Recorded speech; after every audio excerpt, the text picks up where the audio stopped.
match the other night, the AEW between Lance Archer and Hangman Page was a lot of blood. And we have talked frequently about blading, which you turned into an art form, if I do say so myself. But one thing I forgot to ask you when we talked about it, what's the worst you ever bled? And did a cut ever get out of control to where you were worried about things as they were happening? No.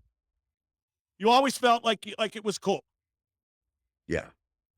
I liked it when they got the staples and the stitches. The staples easy.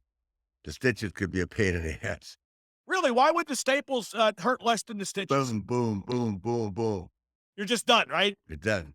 The stitches, Novocaine and all that shit. I mean, if they catch you fresh, like me, I always get it done before I take a shower. You know what I mean? Right. Sometimes they'll say shower up and come back. I go, no, just I'll shower, fix me now. While I'm still boom, boom. You know what I mean? Now, It's when the adrenaline wears off that shit hurts. you never use super glue like some guys did, do you? No, no. What do you think of that? That's kind of a sketch alternative. They have put glue on top of the staples before, but it was a bad one. Oh, I've seen guys. I was backstage at ECW once, and I forget who did it, but I saw a guy just actually super glue the cut. Yeah, I've never done that. No.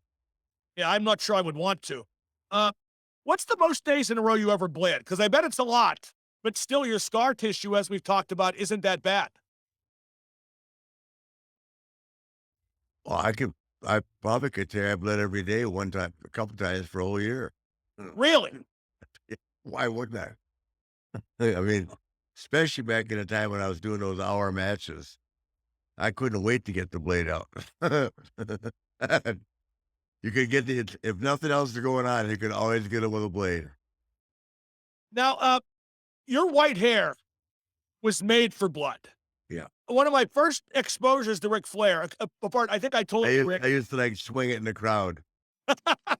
Well, I've told you many times, and certainly years ago, when I was a kid, the first time I saw you was, if you hung a UHF antenna out the window of my house, because I lived on the high still in Pittsburgh, you could get, I forget if it was the station from Johnstown or Steubenville, either Johnstown, PA or Steubenville, Ohio, but they had Mid-Atlantic Championship Wrestling.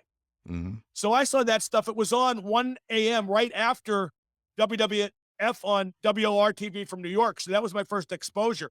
But my other exposure was you on the cover of the After magazines, like The Wrestler and Inside Wrestling. Yeah. Do you have any of those pictures? Some of those pictures with you bleeding and the white hair were unbelievable. I had all of them, but once again, they're in the hands of somebody that decided to keep my memorabilia. One of the wives. We got to get it all back someday, Nate. What do you think? Yeah, that would take a lot of groundwork. That's true. Isn't it funny? Last week I discussed how Tiffany stole 7 robes. That didn't make the news. Isn't that crazy? Well, nobody cares about shit that's real. They always want to jump on the stuff that's make believe. what would make it tough to reassemble everything, you have to make too many stops. Yeah, exactly.